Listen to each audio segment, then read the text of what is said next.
gonna fuck the sodomites in the... Warning, podcastrophe imminent.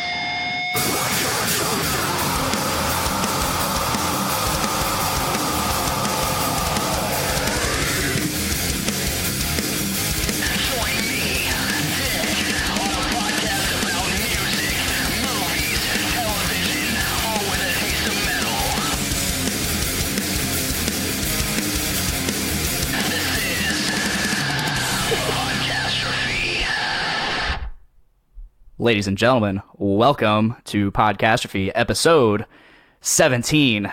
And this is the first podcast episode after Christmas. And I hope everybody had a very Merry Christmas, some happy holidays. I hope you all were jolly and had a really good time. I had a good Christmas weekend. Spent a lot of time with family. Spent a lot of time with my girlfriend Miranda.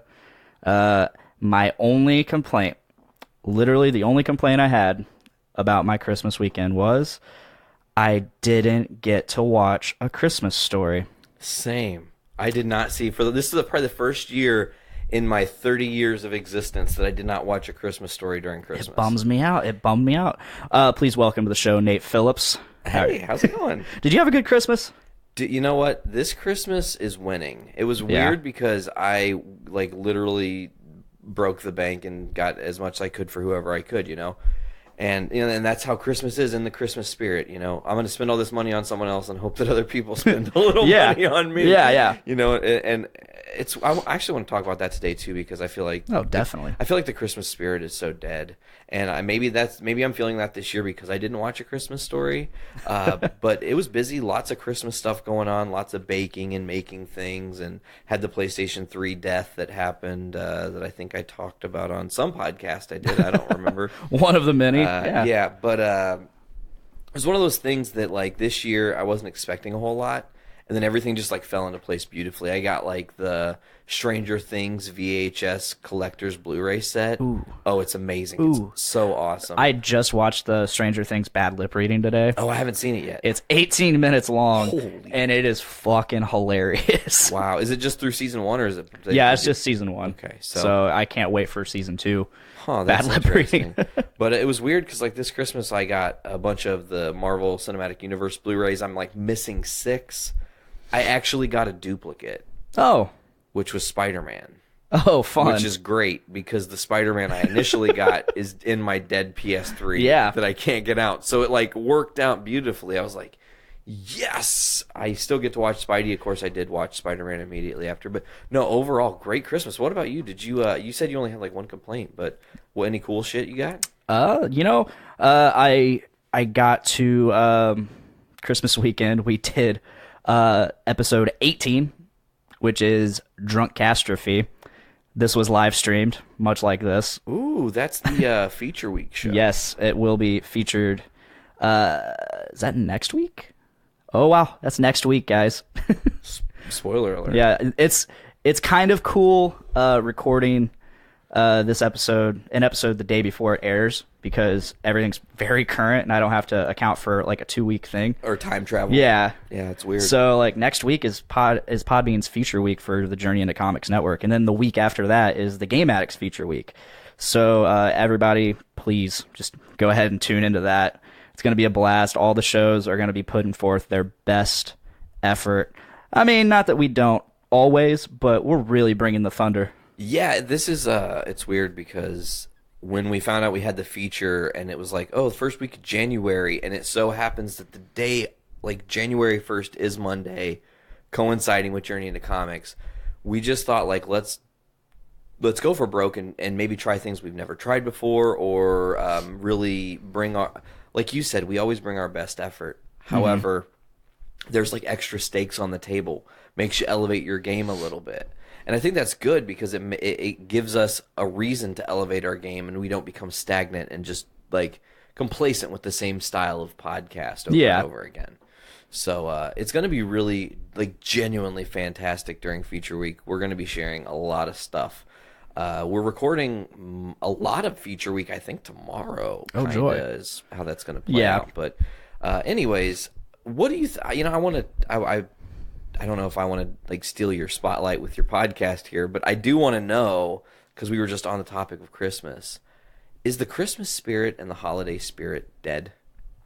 I think a lot of people like have lost sight of what it really is. However, I think with the people in my life, I've managed to really surround myself with good, genuine people. So in my life, it's not lost. We have really good people that just enjoy being around each other and enjoying, just enjoying each other's company. And so, which I think that's what the Christmas spirit really is just being grateful for the people in your life and enjoying each other's presence, you know? I totally feel you. The reason I brought this up is because I was thinking about it, and we become so desensitized to Christmas. Think about how early you're getting Christmas ads and stores putting up Christmas stuff. Like, it's October. Yeah. Literally, Yeah. Halloween's not even over, and they're already trying to push I Christmas saw on stuff everybody. in September this year. Whoa, that's a little too much. It is. It kind of dawned on me that I didn't feel, it's not like I feel bah humbug Grinchy type deal there, but it was just like what I knew as a kid and my excitement for Christmas and spending time with your family, but then like there was like everybody was doing that, and there was a general community and everyone was friendlier to each other. And I feel like now with consumerism, there's so many like monsters in the world, like people who are just evil during Christmas. Yeah. You know, I'm trying to get this fucking cool toy for my kid, and this little girl has it in her hand. I'm gonna take it from the little girl. Fuck you. That's the greediness in human nature. I don't like it. Yeah, but I think it's just rubbed Christmas the wrong way. Has. Mixed with the, like I said, the fact that you have so many places putting out holiday stuff so early. It's like, let us just enjoy. Like, Christmas was special because it wasn't Christmas until like a couple days before Christmas. Yeah. Like, oh my God, Christmas is almost here. But now it's like October 31st. Why do I see a fucking Christmas tree in Menards? Stop it. You know? Yeah. Like, knock that shit off. That's all I have for that anyways. Yeah, okay, so I guess the other complaint, and this is more like I'm growing up and starting to adult more complaint rather than actually about Christmas, but I am so tired of traveling. And I say this to you as you just made a 2-hour trip down here, so sorry. You don't have to apologize to me. I love traveling. No, like I have a lot of family out of town, and I'm not really big on the whole extended family thing. Like, cool if I see you, but I'm more close family. Could care less about the extended family. No offense to those watching if you do watch. I love how you just are like, fuck you, family who I But don't like, ever no, see. like I don't see you guys, and you guys haven't really been that It's not giant like of an there's- impact of my life. Exactly. It's not like there's a camaraderie there that you've had where it's like Yeah. your cousins that you played with every summer Yeah. are not the cousins that live in Georgia that you saw once in your life. Mm-hmm. But like when I say close family, I mean like my mom, my dad, my grandparents, and my uncles within the between my mom and my dad. Yeah. Like not my my grandma's sister and then her kids. Those are basically considered, those are cousins. So just on down the pipeline, it never ends. But no, like I had to. So I live in Lafayette, Indiana. My girlfriend in Frankfurt. So if she's tagging along, which she did, which I love her for that. She goes and puts up with all my bullshit. I had to go pick her and her kids up and then drive 2 towns away, go through Delphi, go to Monticello, go drive back through Delphi, back to Frankfurt, back to Lafayette, and then do it all over again another day. It was exhausting. That driving. Welcome to male adulting, at least in my experience. And that's fine. That's fine. I drive so much. I was just telling Veronica the other day, like, if I could quantify the amount of miles I've put on my body in driving form. I'm not talking about flights because that's a little extraneous, but just driving. I've probably put like a good 300, 400,000 miles on my body. You know, just make 9-hour trips, 10-hour trips, doing this, doing that, going to see my dad every couple days or whatever. 2-hour drive one way, 2-hour drive back, coming to Lafayette, doing band shows, going to fucking Michigan, going to Chicago or Milwaukee or wherever the fuck. So the driving thing, it's almost like I'm numb to it now. You know, Yeah. I just tune out, listen to a podcast, and escape. It's weird because I used to listen to music, but I think it made me drive way more aggressively. And I was like, I don't want to get pulled over, so I'm just gonna. It's really bad. My not travel do that. My travel listening is almost strictly podcasts, and I bet it drives my girlfriend crazy.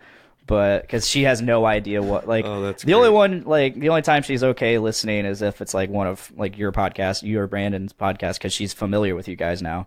Oh, but like all this liked our voice. Damn. Oh no. But I'll listen to like the Rooster Teeth podcast. I'll listen to Kind of Funny or Off Topic or something like that. And they mostly talk about like not Kind of Funny, but Rooster Teeth. They mostly talk about stuff within their own company, like happenings around the Rooster Teeth community, like whether it has something to do with one of the shows they do or just internal like inside jokes and funny stuff.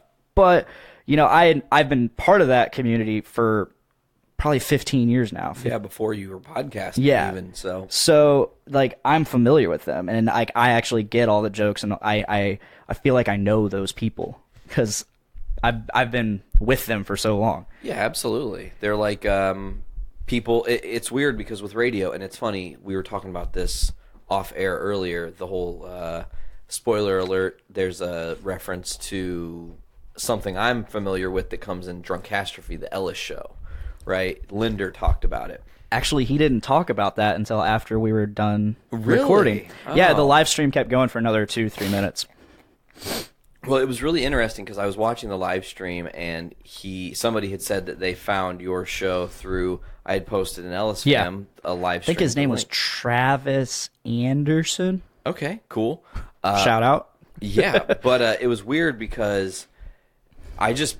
If you're doing a Podcastrophe episode, I post it in places where I think people will like it, and I did that on Ellis thinking, well, maybe some Ellis fam will come check it out, and they're not going to know Podcastrophe, and that's okay because they'll enjoy it. Yeah.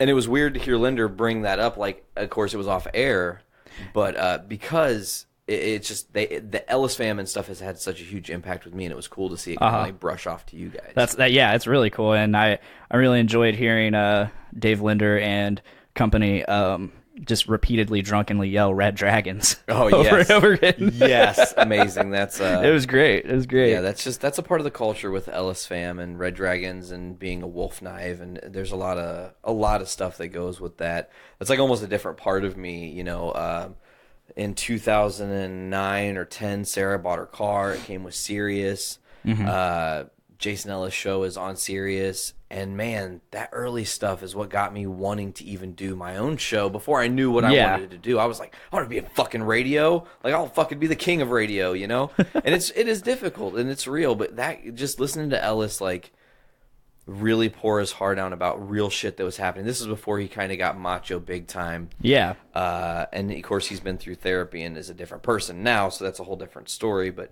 during those times I made a lot of friends and a lot of people throughout the country that I have a lot in common with, and they're Ellis fam. And we have bonds that go beyond speaking. We don't need to talk to each other for months on end, and we do crazy shit for each other. And Ellis fam, someone who I'm really close with, this guy named Dylan, was at our last show. He just showed up. Oh, awesome. He's like, hey, I'm coming in. I'm going to be at your show. How far away did he travel? He was only about 40 minutes away because he moved to Chicago recently, but he had lived in like England and Georgia and fucking St. Louis, and we had always tried to link up. I think we linked up once last year. And he was like, I'm definitely coming to your guys' show on the 16th. And he did, and it was awesome to see him. So it's really cool to just have like a constant reminder of the great times of Ellis fam and Ellis community and doing the Ellis Mania events. I think you would have great fun going to an Ellis Mania. Oh yeah, event. You know me, I'm generally down to do basically anything. At Ellis Mania they have crazy ass fights. So they have like the electric dog collar fight, where 4 dudes are in the ring and they're blindfolded and they have electric dog collars on their necks and they're getting shocked at 11 by judges who are just sitting there shocking the shit out of them while they can't see and they're trying to punch other competitors. Gets pretty interesting. Or the musical chairs fight. There's a bunch of chairs in the ring. The music's going. A bunch of dudes are going around the ring. The 2 dudes who don't get seats fight. Whoever's last standing wins. Like, they do crazy matches, Mm-hmm. So that's just I'm just rambling now about Ellis fam, but it was a fun time in my life, so I do like reflecting on that. Yeah, speaking of like the radio stuff and podcasting in general, you invited me to a few groups a few months ago, and because of that, like, I got to know a little bit more about the podcasting world. It's afforded me opportunities to. I'm not gonna lie. I haven't checked out any of their podcasts at all, because I have a whole network of podcasts that I listen to, and it's called the Journey into Comics Network, and I need to stay up to date on that. On top of the couple other podcasts I listen to. So, with that being said, like, I don't have really a lot of time for other podcasts.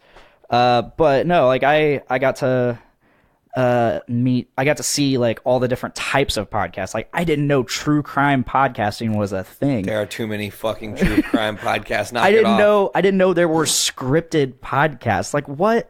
Yeah, what? Dramas. Well, it's weird because I think that, technically speaking, audio dramas exist before and have always existed before podcasts. Yeah. And the idea of turning an audio drama into a podcast is just like a new place to share something that they already do. And I'm not knocking it whatsoever. Oh no, I know you're not. I mean, speaking of audio dramas, wasn't it Orson Welles' broadcast of the War of the Worlds? Yes, absolutely. Awesome. I love that whole story. How, like, people were freaking out thinking it was real. But anyway, so I've been on these groups for a minute. There's a Podcasting Smarter group. There's the Podcasters Hangout group. Those are cool. Then there's the Podcasts We Listen To group, which I think was the first one I joined. And I've had a struggle with that group for a minute. Not with the community, which I will. So please today, break it down. All right, yes. Today, just a few short hours ago, I saw a post in the community from one of the admins. I'm assuming, yes, it was, and the admin was complaining about people posting within the group saying, "I don't know if this is against the rules, but." If you want, just delete it anyways. And he was complaining about people that do that, saying just read the rules or contact one of us and ask us. And I was like, my only comment was, okay, some people have anxiety and they get anxiety about messaging people directly. Me too. Yeah, I get that all the time. And the post went on. I screenshotted most of it. Let's see. It said just read the rules. If it follows them, if you're wrong and it's not okay or some gray area, the admin will tell you. And I said it just seems like a senseless thing to bitch about, in my opinion. And then one of the admins, Deanna, said if you were an admin and had to deal with these every day and 90% of them aren't okay, you'd bitch too. Then don't be an admin. Yeah, basically, I'm tired. I got very tired of this, of the admins of this group. Just, so someone else said, so your logic is, this makes me slightly uncomfortable, so since my feelings are more important than the admins, I'll just go ahead and saddle them with stress. Fuck you. Yeah, that's not going to name you, but fuck you. And my final reply to this, before I left the group, which I'll get to that in a sec. I'll get to me leaving the group in a second. I said, no, I'm just saying that could explain why so many people don't just message the admin. Not that I'm a huge proponent for the fragile, I have anxiety and can't do anything because of it lifestyle. But anxiety makes people do weird things and makes shit like communicating to someone very difficult. I went on to say, I'm probably about to leave this community. Will I be missed? Nah. Have fun, guys. I just can't be part of such a cunty community anymore. My podcast isn't about how many views, fans, listens I can get. It's about conversation and fun with my friends. So, enjoy. First, I would like to... Wow. Okay, so my dumbass. I'm looking at the screenshot and I see the notification and I actually tried to click it. Oh, that's great. Rookie. So... First and foremost, I would like to apologize to the actual community of people. You guys did nothing wrong. I guess I should have said it better and said the cunty admins of the community. That's a bird towards my video feed. If any of them are watching, they can go fuck off. Probably not. They probably won't. No, watch probably it because not. Here's the thing.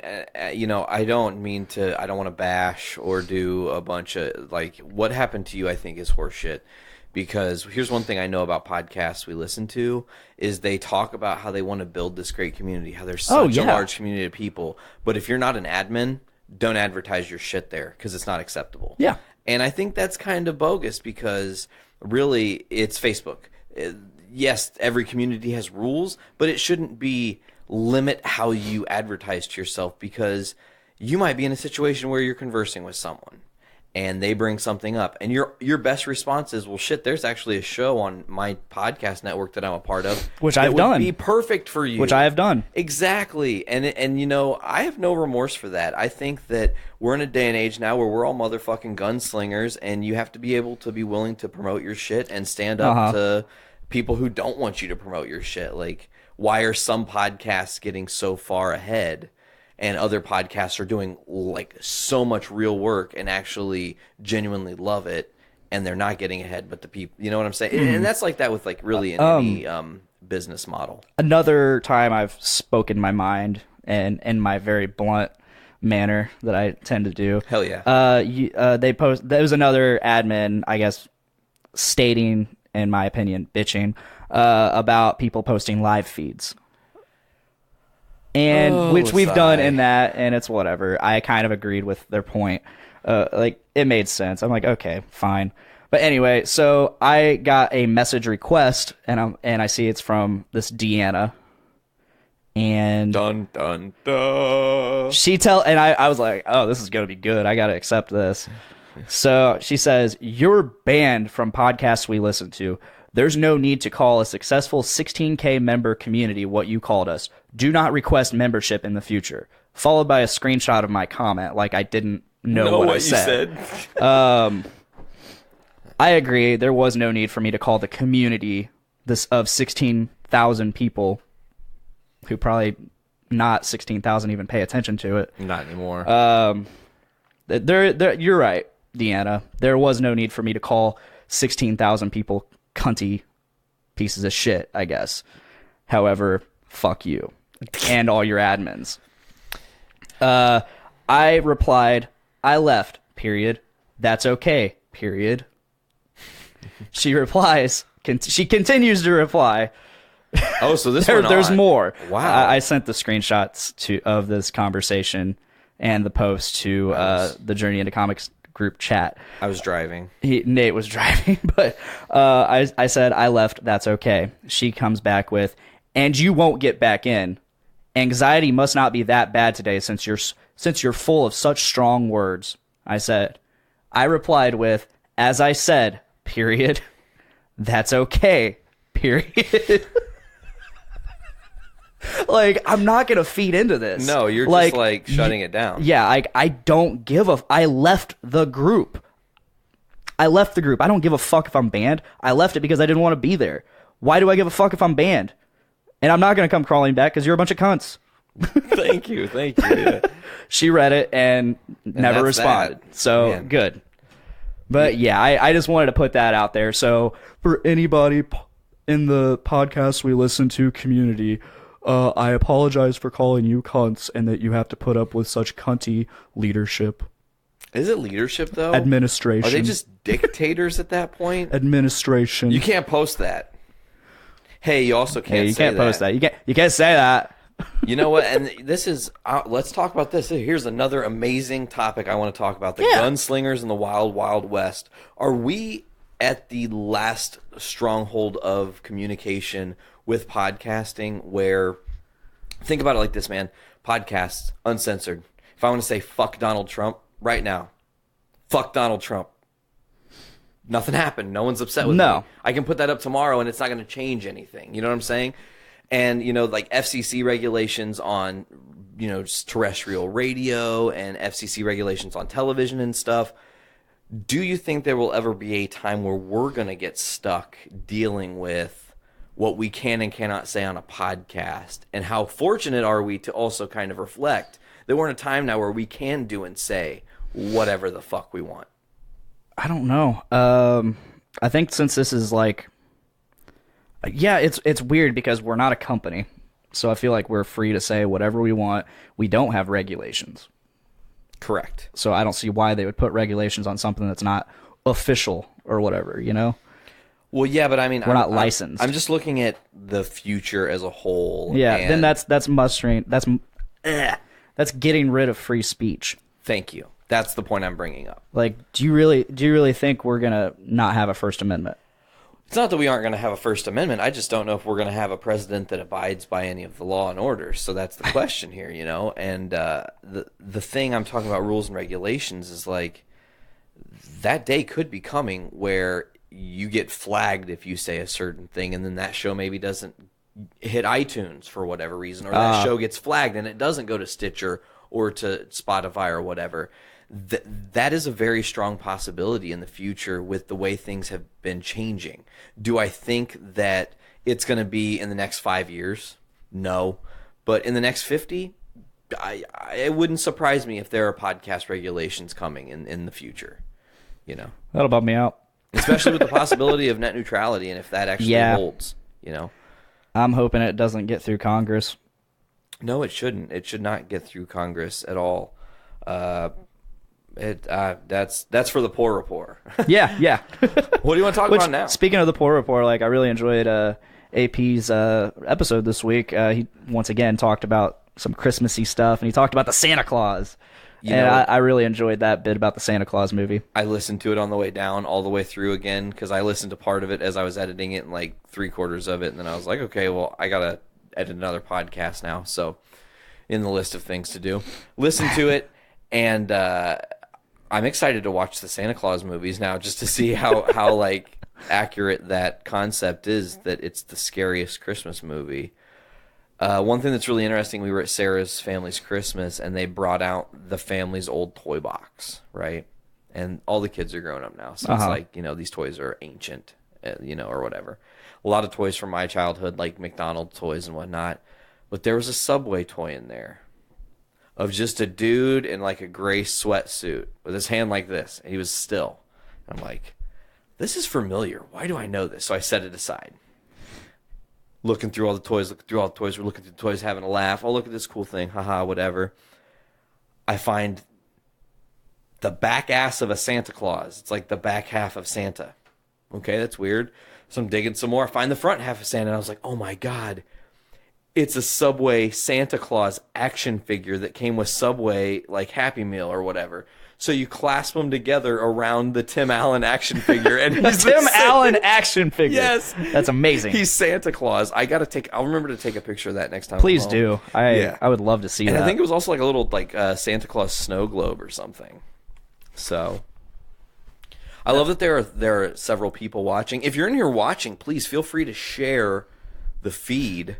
Check out my dope flash kicks. Can you see them? Oh, hell yeah. Can you see them? You can't.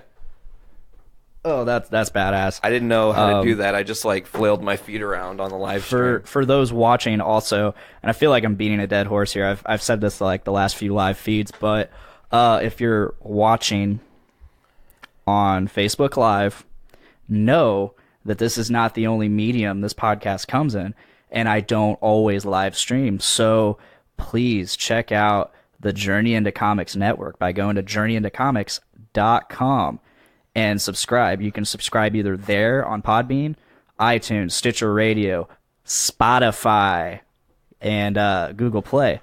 And you get so many podcasts on top of that. But wait, there's more. Because if you go to patreon.com/journeyintocomics, you actually can, for $1, get early access to every show on the network, and for $3, get exclusive content and early access. It's incredible. We have a big thing we're about to announce during Feature Week. We're going to be debuting a Patreon exclusive that is going to go for 18 consistent weeks in a row. Oh, yeah. And when that officially gets announced, we will be rolling out a bunch of information for it where people can see what exactly I'm talking about. But teaser, it's going to be huge. It's going to be a pretty risky thing that no other podcast network is trying. It's going to be rather huge. Huge. It's going to be huge. Huge. It is. It's going to be awesome. I can't wait for you guys to hear about it. I can't wait for you guys to hopefully subscribe to us on Patreon, even if it's just for a little while. You know, you can always unsubscribe. We don't want you to, But if you don't want to do it, that's okay. We just want your support, and it'll help us grow. Yeah, we're on the cusp right now, and Nate needs a new computer, as it were. So Yeah. not to say that everybody's Patreon dollars are going to go directly to me getting a new computer, but it will help alleviate. Yeah. Supplant. It goes towards stuff like hosting. Thank you. Very good. And travel costs. Yeah. And so we can do cons. Yes, exactly. I love doing cons. I love doing LaFiCon this year. Yeah, I'm still waiting to hear back. There might be something going on in late March or early April with another Indiana-based Comic-Con. So hopefully I can get some news on that soon, and we'll be getting it back to you guys. But anyways, it's your show, so I'm going to stop trying to take over with all the plugs and shit. Oh, dude, it's all the cool thing about my show is my guests are a host too. Am I? Yeah, But I if don't wanna you be. didn't notice from Drunk Catastrophe, Nick actually led the hell out of that show. Dude, he's a pro. He is. He really is. Like Nick Maxon, if you are listening, I need you to hear my voice tell you how serious I am when I say you are a phenomenal podcast host. You just have it. Whatever it is, you have it. There's no hesitation in your voice. You're strong to lead. You push your conversation how you want it to go, and it's fucking cool to have you on the network. I'm so stoked for that show. Brews with Dudes is amazing. Brews with Dudes is amazing. It's one of the only shows I've not appeared on yet. Ooh. Yeah, it's coming soon though. We've talked some Good. plans. We've talked some plans. Get him on all. He expressed that he really wants to be on the Pour Report. Dude, that can happen easily. Oh yeah. AP will make that happen, no question. I want Nick to do foodies, and I think that's one of the things we talked about is doing a foodies brews crossover. Kind of how you guys did the Drunk Catastrophe brews thing. Yeah. It would be the same concept, but with foodies and no Drunk Catastrophe. No shirtless Linder. Oh man, Spoiler that's the alert. best. That's the best. I guess that's the hardest part about your podcast, though, really, is because, like, for Drunk Catastrophe, man, it's way more beautiful to watch it, I think. Oh, yeah. Because there's just some hilarious moments. You guys did that at the Doom Room? Yes. Oh, beautiful. Beautiful. It was really Christmassy and awesome. Yeah. Yeah. Nick's Death Star Christmas tree topper. Awesome. Can't beat it. It changes colors. Oh! And it makes sounds. What? Yeah, he demonstrated for us before we started. Shit. I guess on to the next topic of discussion, and for whatever reason, if you don't want to discuss it, it's fine. What have you been doing for your podcast lately that are to improve? Like, what are some things that coming down the pipeline that you can talk about? What are some things you've been doing to spice it up a bit? Well, I think that with the network and the way things have been going as of late, and having my hands in like 10 different shows, really, and it's not like I'm doing a lot for every show, but in a little way, I try to peek my head in as a boss and say, "Hey, is it cool? Good, great, okay, Yeah. keep doing you. You're doing fucking awesome." And you do really a really good job of that. But really, it's weird because I don't think I did a lot, and I've noticed our numbers went up and improved. And it's like, Yeah. okay, well, I didn't change much of what I did. I mean, I'm trying to be better about being mindful about how I'm saying things, and when I'm coming into a podcast, I definitely am in the hours leading up to podcasting thinking about what I want to say and making sure there are some important points I want to make for whatever the topic we're talking about at the time is. But really, I think it's just about relaxing and not giving a fuck. Like, I don't care that there's a fucking camera here recording me, and I don't care that you've got a microphone on me, and I don't care if fucking somebody from CBS News comes in and films us having a conversation about having a conversation, because I love talking. Yeah, so that's same. All that matters to me. That's why I wanted to do this. Exactly. It's the element of just being able to put your thoughts in a place and never let them go. Mm-hmm. And I think that's really great. And it also shows your growth as a person. It's crazy to think about, like, a year ago, before the network officially happened, we were announcing that Journey into Wrestling was going to officially just be on the feed every episode. So it was like the preamble to what the network became. And then the same decision got made for Foodies. And it was like, okay, well, we're two in. Then you made the decision and so on, and now we're here. So what do I do to improve? It's just constantly listening. I think I'm not afraid to take criticism either. If someone comes to me and is like, hey, man, you said fucking 100 times in that podcast, and all I hear is Nate going, it's annoying. Stop. I'll be like, oh, fuck, I got to remember that if I'm going to say something, I need to think about it and just let the words flow. Don't stop and go, oh yeah, here's my thought, so on and so forth. So that's all I. That's all I have. I've always enjoyed your criticism. Criticism? Do I criticize? Well, not exactly. It's constructive criticism. Okay, fair enough. I've always enjoyed that. I've always enjoyed anything you can point out, or anything anyone can point out, because I've always accepted criticism in general because it helps you grow. It absolutely does. It helps you, even if the criticism's, I guess, wrong. Wrong. Even if it's wrong, like it still, if you're open-minded about it, it still allows you to take a step back and look at what they're pointing out and be like, okay, why did they see that? Yeah, why did they see that? Or, okay, maybe, nah, it's not there. Okay, cool. It's hard. I will say that that's one thing that's a little bit more difficult for me because, as Veronica will say, I'm a doer. Mm-hmm. If I put my mind to something, I just do it. Like, it's not like, hey, I'm going to go make all these, like, title cards for different episodes we have coming up. Nope, I just go do it, and I don't even think about it, and I get the work done. I didn't eat yesterday because literally after I got done with Journey into Wrestling, I stood at the computer that we're borrowing from Veronica for 6.5 hours making title cards for the event that I'm talking about that we have coming up. Yes, and they're awesome. And you have seen those? You got I previewed them, yes. So it's hard for me to really, like, because I want to be like, I would love to see your episode be out by then, but I know how it works too. Sometimes you could plan your fucking whole life away to get a podcast done, and it doesn't work. Things come up. Do you remember one time we recorded a podcast? Yeah. Never saw the light of day. I'm so sad about that one still to this day. I really am too. And you mentioned that on your interview with Podcasting Smarter. Oh yeah, I did that. That was cool. Yeah, you mentioned that we did that episode and it was so great and it was lightning in a bottle. And then you even said like, I can't wait to hear this. I'm so excited. I don't think I've ever heard the phrase lightning in a bottle more than since that episode.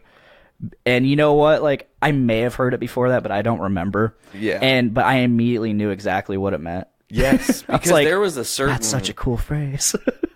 And that's another thing I will say, too. With all the people that are a part of the network, and I mentioned this on Podcasting Smarter, you guys all are a part of this by way of Journey into Comics, whether it was doing a holiday bullshit or a special Metalcast or whatever. The groundwork was laid in JIC. Yes. Now it's like you guys all got your own spinoffs, like we're the fucking CW or something, you know. I guess that makes you the Flash of our universe, if that makes, because I guess we're the Arrowverse. I'm okay being Barry Allen. Does that make Brando Diggle?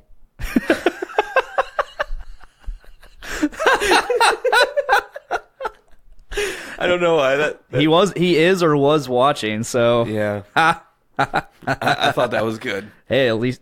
Spoiler alert, you eventually become the Green Arrow. Truth.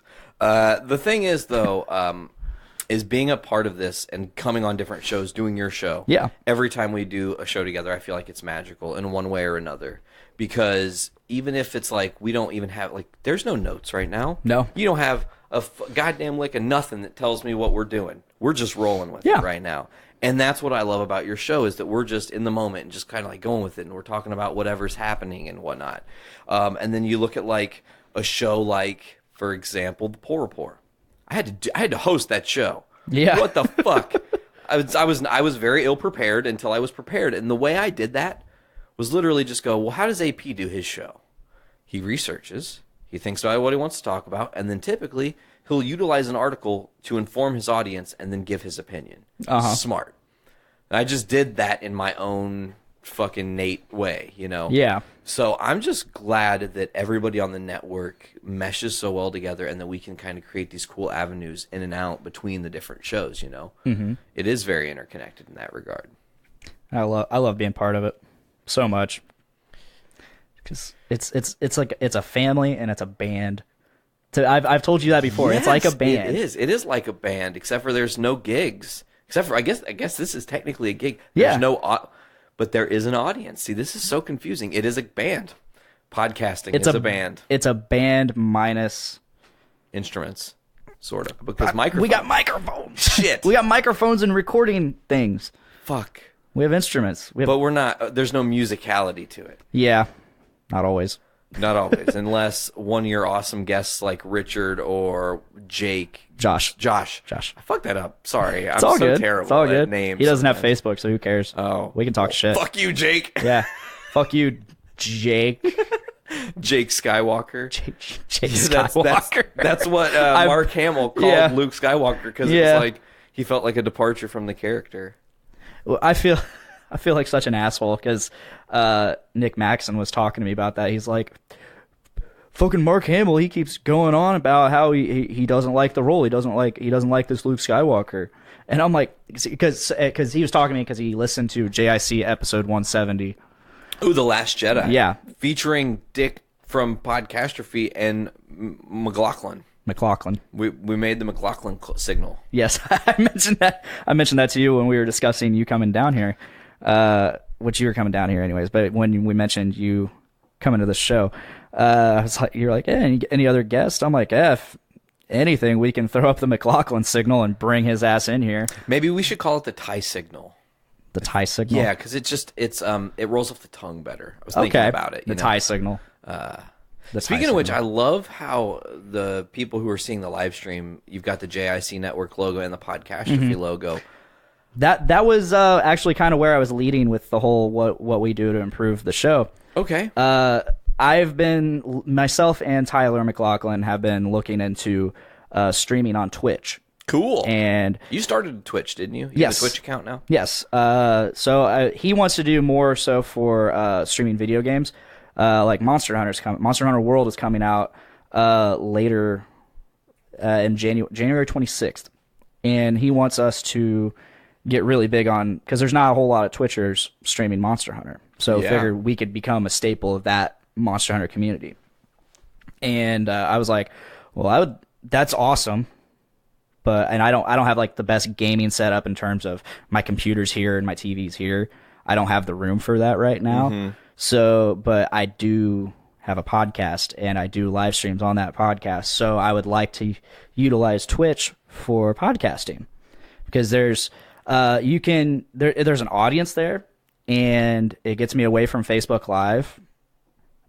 I'm not too big on Facebook Live. I don't like it that much. You know, looking at the quality, it's kind of it looks less good than what I was expecting. I think that's just the streaming software I'm using, which is one of the things I got from Twitch. They have a whole list of all these different softwares you can use, I'm using OBS Studio, and it allows me to put these little logos and stuff on there. I can throw up animations and all kinds of other things. Choose to use my audio it looks interface. really good on the phone. Oh, well, that's good. It looks really good on the phone. Maybe it's just this. I don't know. Thanks to whoever's watching. Yeah. So, yeah, thank you if you're all still watching. My next big thing is to get some software that can stream to multiple sites at once. I love this setup, bro. Thank you. If I had the fundage, I would have this set up because I would love to live stream JIC and live stream all the shows we do. I wish we could. That's that talking about improving and talking about goals now.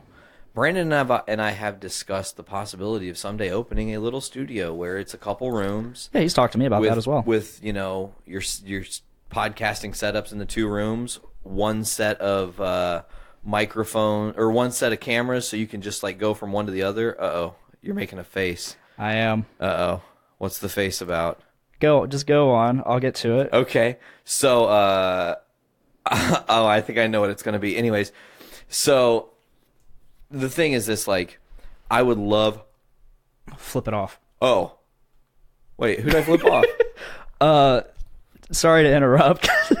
So, one of my guests for today, who has been almost a guest before, I mentioned, because I can't remember what brought it up, but I was like, hey, I'm recording tomorrow. You should come over. It's my good friend Austin Welch. Okay. Called out. He just snapped me. Because he's like, yeah, I do need to get on there. I'll let you know if the roads aren't bad. He lives in the middle of nowhere, so that is a valid excuse. Fair enough. He just snipped me a Snapchat, I'm guessing, to get rid of our... He's my longest streak on Snapchat, like 250 something days. Jesus. Yeah, it's intense, and he's lost it before, so it could be longer. But He sent me a snap basically saying he has a cold and he's going to read all day. So I, of course, had to snap him back while recording, flipping him off. I'm like, fuck you. You made me flip a dude I don't know off? Yes. Oh, shit. Mad sorry, Austin Welch. He is a really... Yeah, that's weird. He is a because character. Welch, do you know what that means? Huh. To welch on a bet? It means to not go through with the bet. Oh, okay. To Yeah, welch makes on sense. a bet, right? That makes So sense. that's weird that you just said that that's his last name and he welched on your podcast. You go through with your podcast. To be fair, I guess he's sick, so whatever. Feel better soon. Yeah, Welch. feel better, buddy. He's got a very interesting life. I love seeing the things he's doing because he has a degree in I can't remember what his degree is, but Thugonomics. Thugonomics. He has a degree in something to do with movies and production and all that. He went to Full Sail, I think. Yeah, Full Sail, whatever. That's It's down in Orlando. He went to Full Sail University, I believe, and so he moved to New York City, and he started working for BuzzFeed. That's awesome. Yeah, and I posted a video recently. They had a video where they had Star Wars fans react to the 1977 holiday special. Yes. And he got to be part of that. Oh, sweet. Yeah, he was one of the people that they filmed reacting to it, which was awesome. And of course, he was the Austin that I know, and I'm like, yes, that's exactly what he would say. And like I said, he's a character. I have to have him on this show. You have to be on this show, Austin. Like, come on, dude.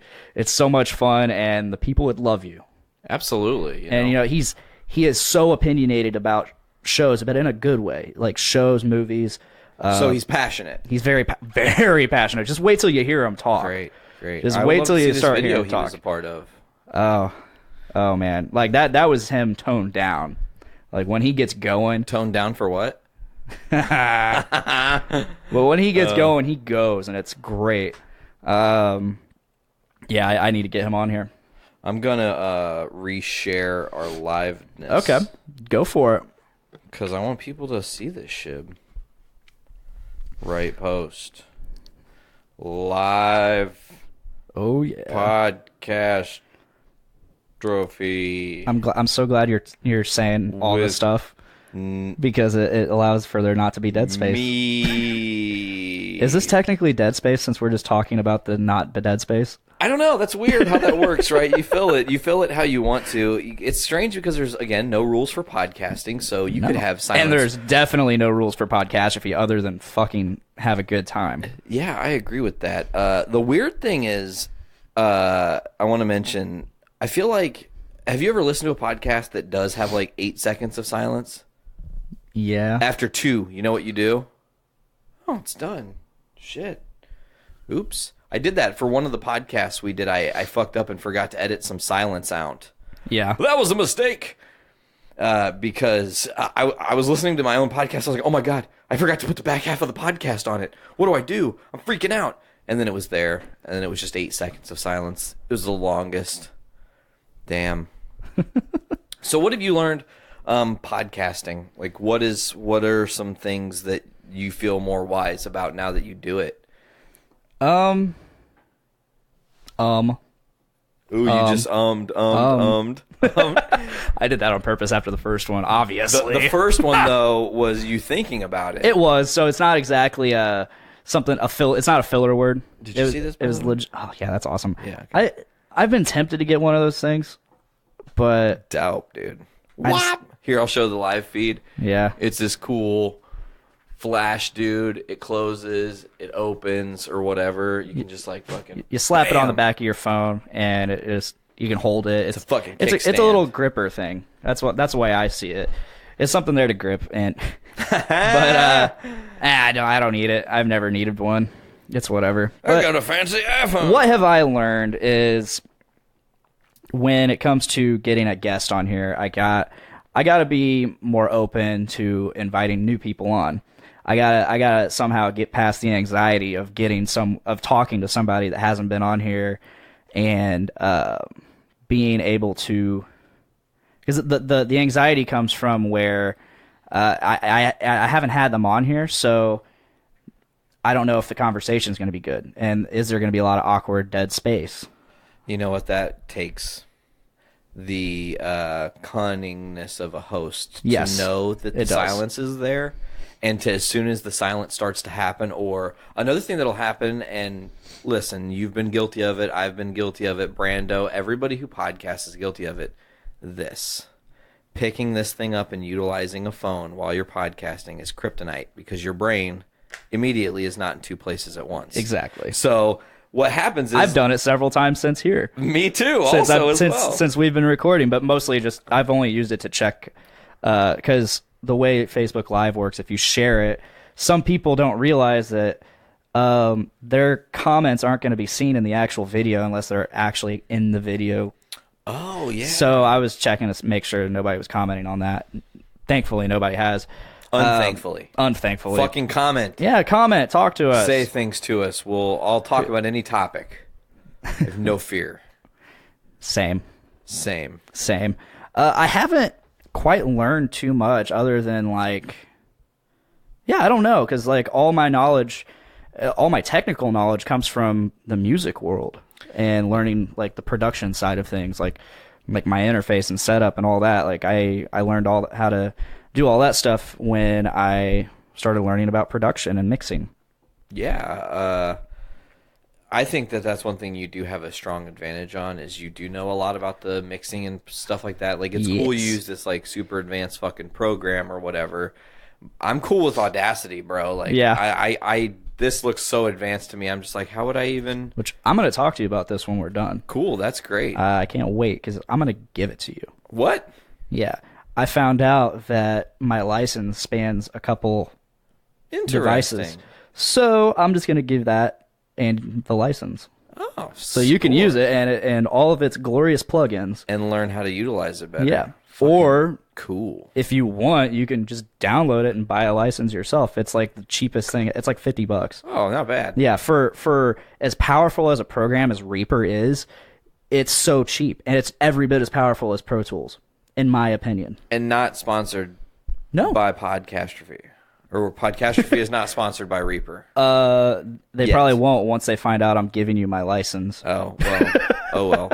My thing is, with this, I just look at it and I think about things I need to do, and it just terrifies me. I'd have to learn a whole new thing. But I'm willing to learn. I don't give a shit. It's every bit. How big are the files when you export? How many gigs or megs? When I export into MP3, they're usually about 100 megabytes. Oh, that's not bad. That's not bad at all. Especially for MP3, that's pretty good. And I'm rendering at a really slow pace for better quality. So that increases the size as well. Excellent. If I were to do WAV, it'd be much bigger. much bigger. Well, that's a WAV file for you. But it's unnecessary. It's spoken word, and I'm putting a lot of processing onto it. I love that you just used spoken word. That's such an adult thing to call podcasting.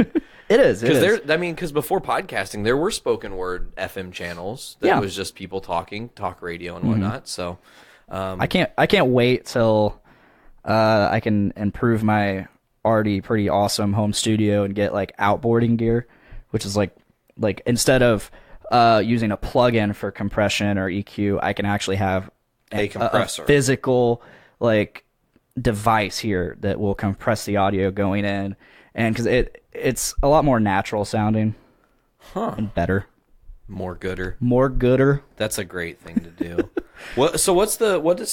This is your last show of 2017? It is. Okay, so I'm gonna have you do something on your show and take the reins for a minute and just throw this at you. Do it. 2 things. I want you to quickly reflect on what you think podcasting was to you in 2017. Of course, you started only in August, so you're a little you only have the last quarter of 2017 to reflect on. I'll reflect on the whole year. But more importantly, I want to know what your plans and possible goals for 2018 are for your show. Because I don't. This show is great. It could do any number of things. You could have any number of style of episodes. I just want to know: have you thought any of that out? I have. Okay. Let's hear so the first half of 2017, podcasting to me was, I'm a guest, and then it became I have my own segment. I'm a host of my own segment, And it kind of the anxiety was there because I'm like, oh shit, I got to come up with something this week. I got to create. And that was something that drove me away from starting this podcast originally. Although originally the idea wasn't that I was going to be the creator, it was going to be that I was the co-host and just there for the ride. But then it came to I have this segment and I got to create. And of course I put myself in a hole. I dug my own grave, essentially, to an extent, not fully, but because it worked and it was awesome. But it made it so like I would have to continually work harder by the fact that I would have. I mean, it's silly, the little things, but I would have to come up with a new title for my segment every time, and I would have to come up with a new intro every single time. Yeah, you created again, and I did. Yeah, I had these two gimmicks. And I was like, shit, I can't just stop. That's like now I can't envision ending a journey into comics without saying fill your brains with shit. Like it's there. It's make every day a big dick day. Oh, I love the end of this show. It was weird because you did Voice of Survival with me. Mm-hmm. And we closed that show with the Podcastrophe outro. Yeah. Because that's a thing that I kind of have the availability to do is if I do have anybody on my show who's musically inclined or they have something that's unique to them, I can add it to the end of my show because my show does have outro music, but it can be whatever, like I can change it. It doesn't really matter. So it was really fun to like edit the Big Dick Day song. I took out the 4 stick hits and just like got right into it. That's a little behind the scenes. Speaking of music, I guess. Something I said I was going to do a while back, a couple episodes back, that I haven't really done since. It was on my solo cast. I put music in the middle of it. Oh. And I said I was going to keep doing that, and I haven't yet. So I think I'm going to go ahead and do that. I have to find the file. And this is going to be fun since we were Facebook Living, so they'll get to see all the magic happen. But I'm going to go ahead and play my good friends in Catalytic from Indianapolis, Indiana. I'm going to play their rendition of Carol of the Bells. Oh, radical. Oh, yeah. So, everybody listening, this is Carol of the Bells by Catalytic. Enjoy.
I hope you guys all enjoyed that. That was Catalytic, Carol of the Bells. What do you think, Nate?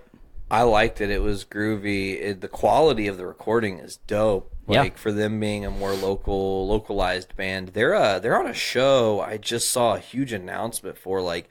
Darkest is Hour. A part of it. Oh no, okay. Fastidio is a part of it. Like it was like Indiana metalcore lineup show fest or some bullshit. It was fucking nuts. Also, I want to mention while we were off listening to Carol of the Bells, Felipe from Gummy Worms. Yes, last episode week, 16.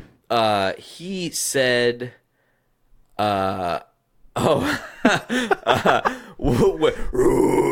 anyways, he asked me if I could have any theme song to my life, what would it be? And it's Witness by Mindless Self-Indulgence. Okay. I don't know that song. You should listen to it. It's definitely like not metal at all. Mindless Self-Indulgence is a totally different thing, but I just resonate with the lyrics because I was a nobody, nothing person who had no drive and no understanding of what my future really held. Like I wanted to be a musician. I wanted to do all these things, and it wasn't until I found podcasting and really dove in head first into this side of it that like opened my passions, and that I can podcast, I can also be a musician, I can create in other ways.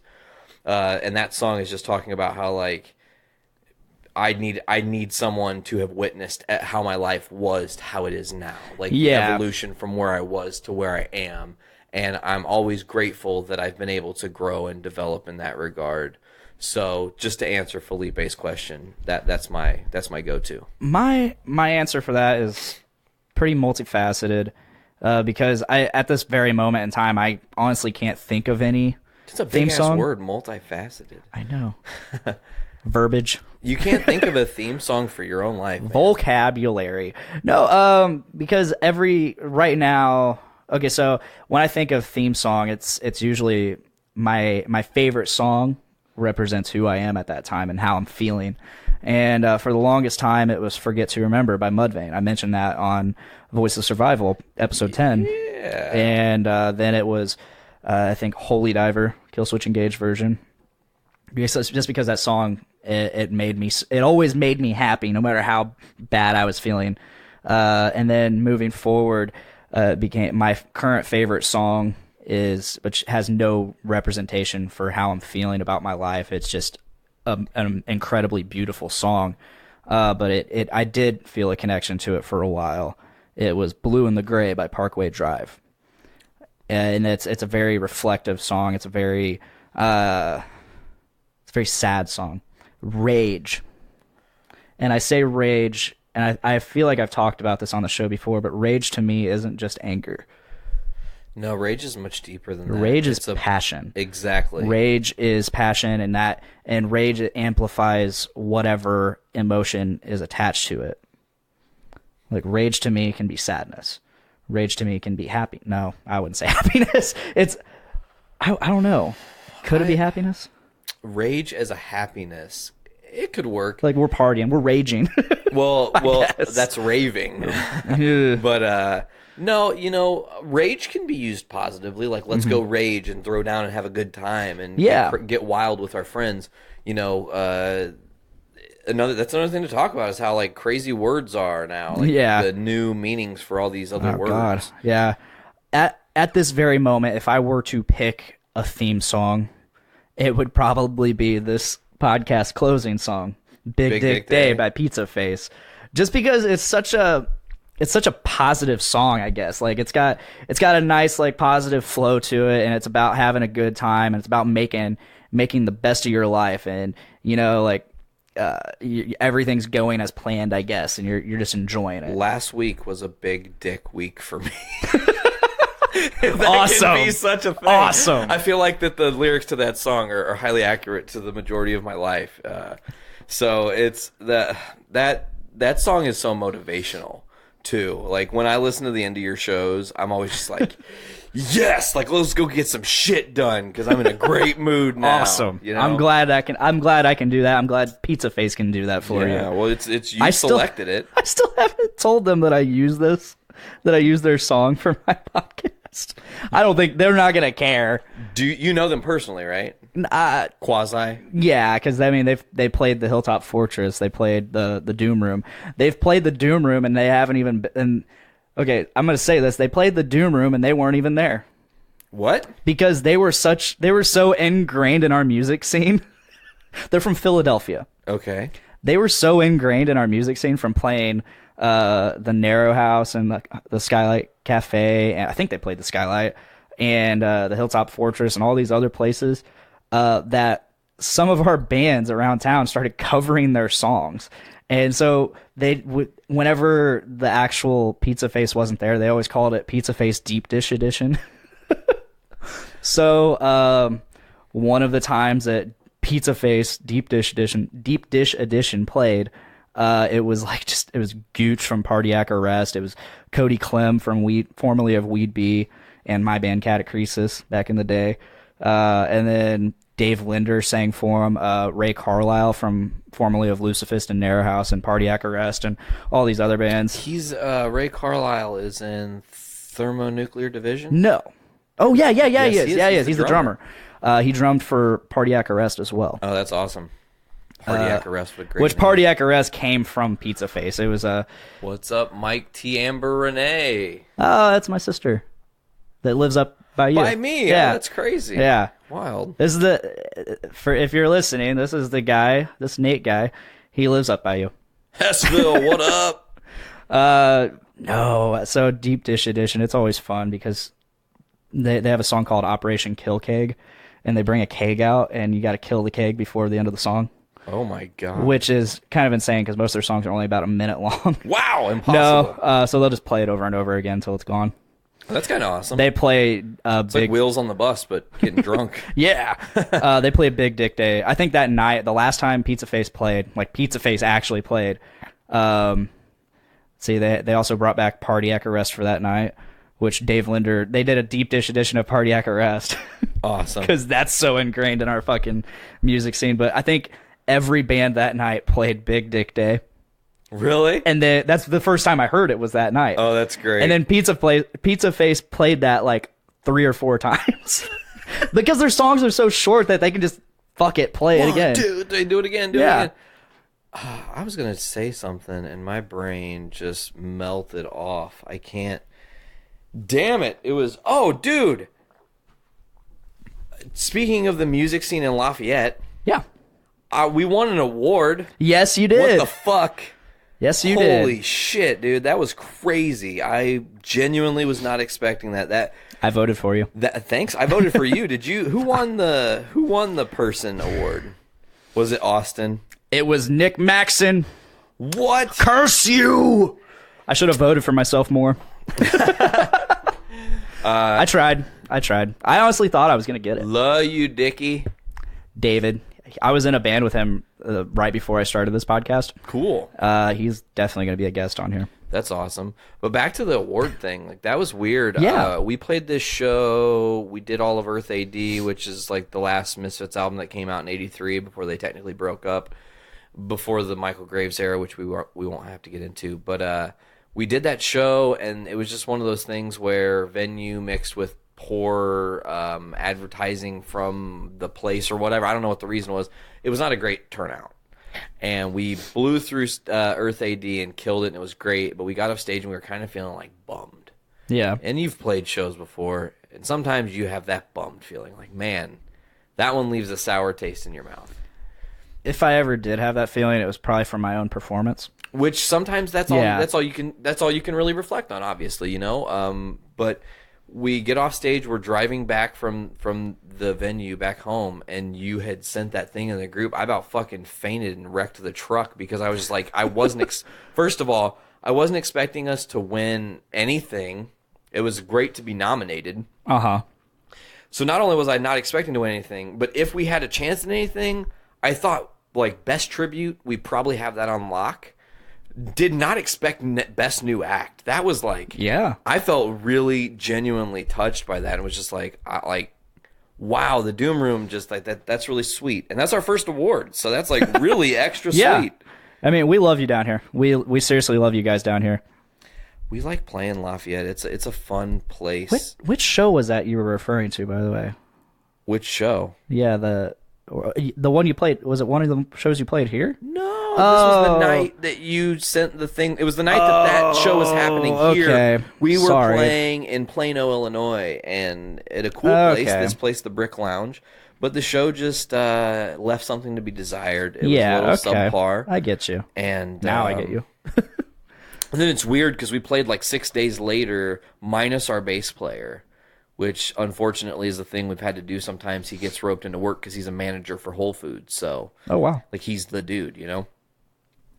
And the thing that just, like, it sucks is he's like, I can't do this show, guys. Sorry. And the three of us, Sarah V and I, can just, like, do that. We're strong enough musicians. We can just do that. We played in Mishawaka on the Friday following the show of the awards night. And it was an awesome show. It was a lot of fun. And it was like, it's just weird how quickly you can just like brush off a show when you have something like that happen. What would you say? I don't, this is gonna be weird. Nope, like nothing's weird. Ask me. Worst experience from a show. I'll tell you. I will fucking. It's time for me to go on my soapbox, bro. I've been holding this one in for a long time. So last year, first of all, I want to mention that when Walk Among Us started, our only goal was to perform the Misfits Michael Graves era album Famous Monsters. Play it once live, done. Never do that again. We're done. No long-term plan for Walk Among Us, any of that. It was months of us trying to decide what the name was going to be. We finally found the name when we started practicing. We worked for a year and change on Famous Monsters.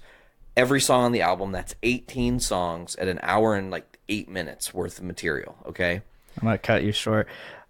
Not short, but... Oh, Dustin Chavez of Catalytic. Yeah. We just played Carol of the Bells. It was awesome, actually. I want to remark again that it was fucking cool as hell to hear that Carol of the Bells rendition. I air drummed to it. Oh, nice. So if you need a drummer... No. He's not going to do it. I can't. I'm so sorry. I keep seeing his posts, too. Like, we need a drummer, and I'm just like, God, I'm glad I wish they found somebody a would guitarist. fucking step up. If I wasn't so busy, I would, you know. But I'm glad they found a guitarist because they needed one, too. Their founding guitarist, I think, James, he left the band, too. So damn. That bums me out because James is a really good dude. But, you know, if you're not feeling it anymore and you want to go further, awesome. Yo. Thanks, dudes. No, thank you, Dustin. Yeah, thank you, Dustin. Playing good music, and good luck on your upcoming shows. But back to this shit show and the worst experience. So we work really hard on Famous Monsters. I mean, I'm talking putting hours a day into learning these songs. Yeah. There's a lot of complicated shit that's going on with them. I was not a drummer when we started this thing at all. I only played guitar. So time comes and a situation presents itself. There's going to be a benefit for Michael Graves because his trailer got stolen. Spoiler alert. He's had like his trailer stolen 5 or 6 times. So learn to be better at trailers, Michael Graves. Or find a different way to transport your shit.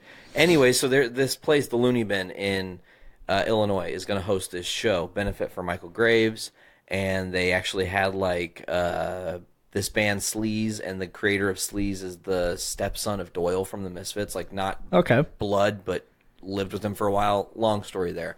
Anyways, so we get told we're on the card, and we're like, we'll do all of Famous Monsters. It's Michael Graves' benefit. Why not do arguably the best Michael Graves album to ever come out? Fuck you. We'll just throw it down. You know, why not? We go there. The promoter's not there. It's just the owner. The promoter's not there. He was supposed to perform.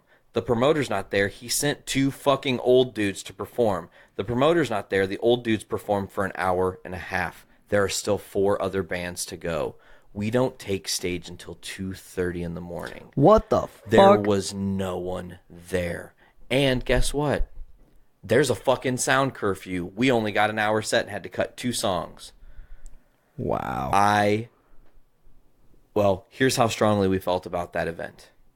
Since then, we have not and will not ever play Michael Graves' music from the Misfits. Wow. That event killed it for me. It took the love out of those songs. We loved those songs, dude. We played those songs, and we were so well versed in them together. Didn't matter that there's the whole Michael Graves versus Glenn Danzig shit, because we made those songs fucking shine. Yeah.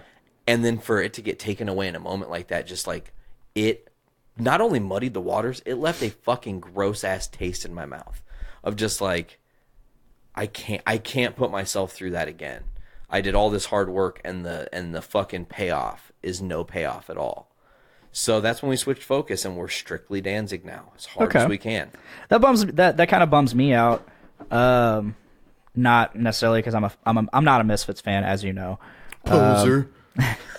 I don't have any Misfits stuff, pal. I'm giving you. The closest thing I have to Misfits stuff is stickers for your band. Yeah. But it kind of bums me out that the music now suffers in your mind because of a fucking promoter. Well, it wasn't just the promoter, because the promoter wasn't there because he was sick. So that's reasonable. Okay. But you have to think, when the promoter's not there because he's sick, he didn't think about having anyone step up to run the show, and it ran off the rails in the first hour and a half. Every other band only got 30-minute sets, but they took 3 bands worth of time up. Pushed us an hour and a half back, which we would have not cared to play at like 12:30. That's cool. It's like the perfect time to play is 12:30. That's a great time for party environment. But I digress. It was not the case, and it was just it changed that stuff for me forever. And maybe, who knows? You know, Lafayette, I will say this, it's really funny because Lafayette is the place we get the biggest suggestion to play Michael Graves era stuff. I feel like there is a huge just world of Misfits Michael Graves fans in this area. But then I think about Michael Graves himself came here and played. Yeah. It was not a great show, right? There wasn't a ton of people. I left. I was there to play. I was there to see Only Human. I was supposed to perform with Only Human, but I was sick. But so. it wasn't there weren't like 200 people. It wasn't anything crazy. It was an average show. Yeah, I think it was pretty dead when I got there, if So, I remember. You know, it's like I would rather play the Misfit songs that I fucking, you know, pardon my proverbial speaking here, but get hard for, as it were. You know, they're Get like, a big dick for. Yeah, exactly. Like, you know, we did this Earth AD stuff, and there's songs like Death Comes Ripping that have some of the craziest drums that I've ever played. And it's not like they're crazy hard, but they're intricate. And it made me work for it, so it just gives me this passion and this like pride of I can do that. And that was something I didn't think I could do. And, you know, the other Michael Graves stuff and whatnot is like, we did it. And it got us nowhere. And it made us feel not good. Not necessarily because we didn't play it well, but it's just, you know, you've been on stage and things go wrong. Mm-hmm. They do. And that's music. They do. You guys have had a lot of technical issues here in town. Buddy, I think that, and this is nothing against Nick or the people he gets, but I think in future, we're planning on just like setting our sound on whoever's board. Because the thing that's bizarre to me is when we rehearse, we're in a room just a little bit bigger than this room in my house. You've been back there. No feedback, no problems. Everybody's crystal clear. Why the hell at a professional environment with a huge-ass sound system like the Carnahan Hall are there technical issues? And it wasn't because Nick did anything wrong. It's not like it was in his hands. Someone else dropped the ball, so they had to think ahead. Which those sound guys, I've never seen them before. But well, not only are they trying to think ahead, these sound guys or whatever, but then when they come back, they didn't even think to plug the monitors in. And when I'm hearing the thermonuclear division guys go, we didn't have monitors on stage, I was just like, oh, they probably just didn't hear them. And then through all of sound check, no monitors. Well, that's weird. No monitors. Well, that's fucking strange. Well, of course, when it's time to perform and there's no fucking monitors, we're gonna freak out. Yeah. You know. I remember watching Sarah, and she was pissed. Yeah, she had every right to be, but I think that, you know, I wasn't in the crowd listening. You guys sounded great. But I think we can hold our own because I don't need to hear Sarah play piano. I can barely listen to V play or sing her parts or barely hear Rob, and I'll keep everything where we need to be because I think we all have that ability. We've gelled enough with each other. We know the songs well enough. We start the song, we play the song is done, and there's no flaws, even if we can't hear ourselves. Yeah. It just makes it so much more enjoyable when we can. You know, it does. That's something I always suffered from. If I wasn't able to hear myself, I had a hard time performing. Being the singer, I need to hear myself. Absolutely. There are some singers that they're like, turn me the fuck off. Don't put me in the monitor at all. And I'm sorry, I got to hear myself. Even if I'm screaming and there's no notes. If you've ever heard somebody, I'm going to call some shit out right now. Yeah. If you've ever heard a lead singer go, don't put me in the monitors, it's because they're a fucking shitty lead singer. Straight up. If you tell, hey, I don't want to be in the monitors, so you're perfect. You don't make mistakes. You know every sound you're going to make. You can account for every possible different thing, and your bandmates can too. That's what you're saying, and I call bullshit. Yeah. I don't care how perfect you are. I got to hear myself. You have to, vocally speaking. I have to hear myself when I'm recording. I have to hear myself when I'm on stage or practicing. If I can't, fuck. What up, Colby Terry? Thank you for watching, Colby. He needs to be on this show sometime. Yeah, I thought about inviting him today, actually. I don't know why I didn't. Is he in town? He's in town until the 3rd. Oh, boo earns. I should have. My bad. He was supposed to... he wasn't supposed to be, but I invited him along for Podcastrophe as well. Nice. He said he'd join if he could, but he didn't. Man. So what else you want to talk about today, brother? I'll talk about my worst experience. Yes, please do. Which I don't have a whole lot And of you didn't answer experiences. my other question. What's that? What your goals for 2018 Oh, are? shit. Yeah, we started tangenting and stuff. Yeah, it happens. But do the worst experience first. I'll and do then the worst we'll experience come back first. to that last thing. Which I don't have a lot of shows. I probably have like 4 or 5 shows under my belt in terms of like my own band. And they were all, let's see, this is 2017. They were all 6 years ago. Okay, it's 2011. They were all 6 years ago. I was but a wee lad. 2021. Green in the music scene. Still green in the music scene. I feel you. But it was actually my last show. It was my best and worst show. Please explain how that even makes any sense. It was my best performance. Okay. I actually moved around. I engaged the crowd. We had a whole stage light show that we brought, with fog and everything. Fucking cool. We opened the show. I think we opened the show. Yeah, we opened the show. And the at Jerry Lee's Pub, completely packed. Completely packed. You know, we were opening for Narrow House and Threat Level, which Threat Level is no longer a band. But yeah, this was my last show that I performed. My best show. And for me to see, and like just the people that I knew was going to be there. And I was like, oh, hell yeah. I'm actually good now. I'm bringing my A game tonight. And I did bring my A game. And like most of them were sitting down. Hardly anybody was actually standing in front of the stage. And that bummed me the fuck out. No interaction. No interaction. I think at one point, our friend Levi came up and stood by the stage. See, the thing is this, man, to talk about what you're saying with no interaction. That is the curse of the modern music scene.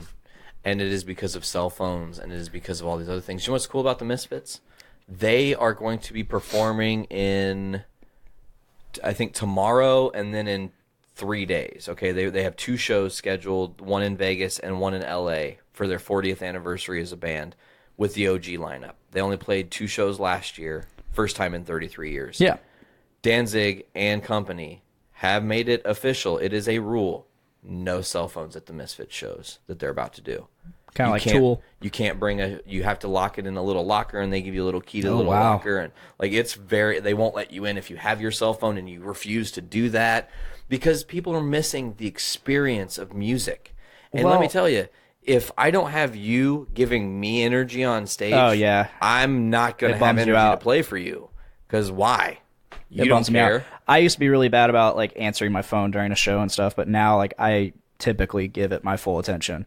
I won't touch my phone, and except to post Snapchats and videos and stuff. Yeah, and I mean, and you got to think too is like, okay, for example, like you guys come see us play, and you guys are all interacting and into it and stuff, and it makes us have fun. You and feed play off of that, better. yeah. And then guess what? We want to come back here and play more shows. And then guess what? More people that you tell, hey, you're gonna have a fucking good time. You're gonna have a great time coming and seeing these guys play, because they're just, their energy is what's the Yeah. thing. It's not even about the songs or whatever. That's what is missing in most music scenes. And there have been very few music scenes since I've gotten back into music that have this. Chicago, you don't have it. I'm sorry. Chicago is the worst music scene. Hands down. I've been there. I've played countless shows in 2017. I think we played 6 times in 2017 in Chicago to maybe a max of 25 people. Maybe. Yeah. Played Indianapolis. Sold the motherfucking joint out. Played Fort Wayne. Sold the motherfucking joint out. Played all these places in Indiana. Played Lafayette. Get great crowd reactions. It's because the places that have the scenes, they have recognized there is a problem within their scene, and these people, your Nick Maxons, if you will, are taking charge. Your Adam Lewis's, shout out to you from Lurking Corpses, they take charge. They want their scene to change, and they're pushing that. But if there's not more people willing to be like, oh, we're the problem in music. There's only shitty bands that come to town. It's because you don't go see bands. Or if your friend says, hey, man, you want to come to my show? Oh, yeah, sure, I'll be there, dude. And then you look, and then they're in the crowd, but they're on their phone the whole time and didn't really see your show, and you try to interact. What did you think? Yeah, it was all right. It was good. I enjoyed it. I had fun. It's like modern technology being so interconnected is killing it. It's killing it. Back to my last show and speaking on what you're talking about, that was before everybody was super... Like, before phones were really that good that we could stay that connected. It was barely smartphones No, at that time. I was looking at the crowd, and everybody was paying attention. But they were just sitting. They were just sitting there. They were sitting there. They weren't banging their heads. I mean, there may have been a few nods here and there, but it's like... You just feel like they're respectfully listening to yeah, you. and I mean, that's cool and all, but I know this crowd of people, and then Threat Level goes up there. And they go nuts. And it's badass. Narrow House goes up there. It's nuts. They're badass. But which, for the record, like Catacresis, I think I've spoke about it on Voice of Survival. We were a prog band, basically. Not a lot there to move around to. But that night, we had been working on songs for that night that were like songs that you can mosh to, songs you can move around to, and nothing. I was telling people, I was like, I can't wait for you guys to hear this song. I can't wait for you guys to hear this song. It's badass. I want you guys moshing. I want you guys banging your heads. It's badass. And I got nothing. You got blue-balled. Yeah. And now, did you know when you got off stage that was it? No. So you were you wanted to be on cloud nine because you did play to a large audience of people, but there was not enough interaction for you to, what's the word I'm looking for, really thrive and feed on that. 2 months later, I got my job at Subaru, and then I found out I was on night shift and couldn't work Friday, or I couldn't play shows on Friday nights. And I told the band, hey, I can't remember if we already had the 2 shows booked or if they booked it after. I told them, hey, I work night shift now. I can't get it off. I can't remember if they booked it after I got Subaru or before I got Subaru, but either way, the next 2 shows, one of which got canceled and the other I didn't play. Both of them were Fridays. Those were our last 2 shows. Their last shows. Their last shows, yeah. But yeah, that's my worst show experience in the sense that I put forth my best effort and got nothing in return. That's like to the T why it hurt so bad for us too. Yeah. You feel it, man, because you put work in, and it's hours and blood and sweat, and that's, the music scene is not just, these guys show up and they play music and it's so easy. There's hours and hours and months and years of time and dedication where you're slaving away at your craft to show people, like, here, check out this thing. And when you don't get recognized at all, it's just like, it's like a fucking death blow, But let's flip the script and because let's not end this on a low note. Let's talk about what you want to do with this show in 2018. What I want to do, so there's been talk of us moving off of Podbean and getting our own hosting ourselves. Yeah. And with that comes each podcast getting its own feed. So I won't be able to piggyback off the Journey into Comics name anymore. Shut up. Any more than it just being associated. So I'm going to have to build my own audience and and maintain that audience. So therefore, I'm going to have to up my game. So my goal is to obviously do that. To obviously up my game. Okay. And that's where the whole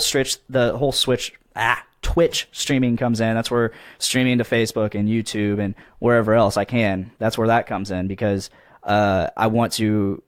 That being said, I need to create a schedule. But the thing is, my podcast, it doesn't have a schedule because I don't know when I can get guests, and I don't want my podcast who's coming on based off of what day I'm doing it. Yeah. So I want that. So therefore, I want to be able to create as much content as I can. Being on my own feed, I'll be able to do that. I'll be able to post like every day if I want to, in which I'll be able to live stream everything, and I'll be able to be like, hey, I'm going to be on at this time. Will I have a guest? I don't know, but you'll see me. You'll be like, there's some guy who I watched who does this like crazy live stream show. He's got like a background and all this shit. Yeah. Yeah, and then like he did like this interview. It was weird. You know him. He said something to you about doing his podcast. It'll hit you recently. You actually, I think, met him. Oh through. yeah. I need to get back to him. You're like, oh, I told him I'd get back to him at the beginning of the year. So you got time. yeah, I got time. More days here. I definitely want to. This is where the anxiety comes in, because this is how much it affects me. I want to guest on his show first before I have him on mine. So you can feel it out. Yeah, so I can feel him out. Man, there's nothing wrong with that. Yeah. So my goals are just to, improve my setup, which I've done quite a bit lately.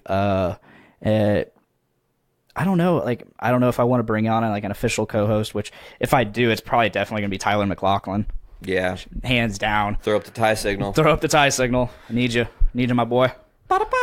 That's his theme music, I guess. I don't know why I just did that, but that was what it was. But so basically just increasing content.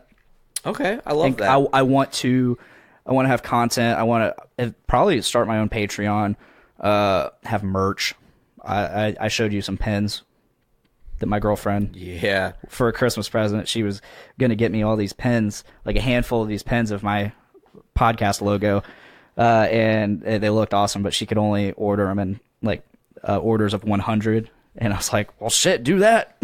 Yeah, you could have some for sale, Do some that. for swag. And they look badass, but unfortunately, like, no one really knows me, so like there's not a demand for that stuff yet.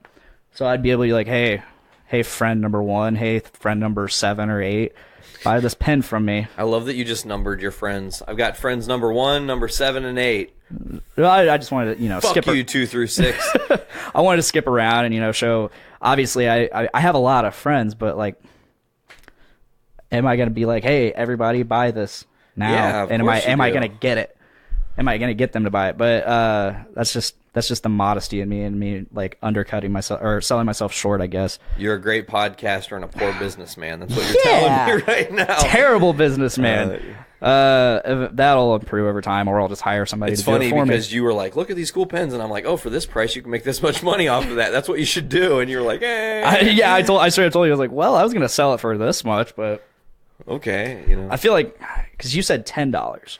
Yeah, that's super reasonable for an enamel pen. Yeah. Unless it's like a fucking half-inch by half-inch or something super microscopic. Yeah. You got to think, when we saw Doyle of the Misfits in April, we spent $15 on like a 2-inch enamel pen. Oh, wow. You know what I'm saying? So your pen looked dope and is super visible. Mm-hmm. I would support that. Yeah. $5, $10, But the it doesn't thing is, matter. Doyle has demand behind his name. Yeah, but you can create demand. Oh, yeah, and that's the plan. trick. That's the trick. That's is the plan. You create the demand But by way of for the beginning, just I suggested $5. yeah. At $2.83 a pen, $5. I'm making some profit there, and I can actually, I feel like that's reasonable for how much demand I have, which is little to none. Amongst the wide audience, amongst my friends, cool. They'll be like, hell yeah, I'll buy that off of you. Well, and the wide audience, I think that we're cusping right now. We're like on the cusp, because if is a huge letter IF, right? If this Podbean feature goes really well for us, everything else will do itself.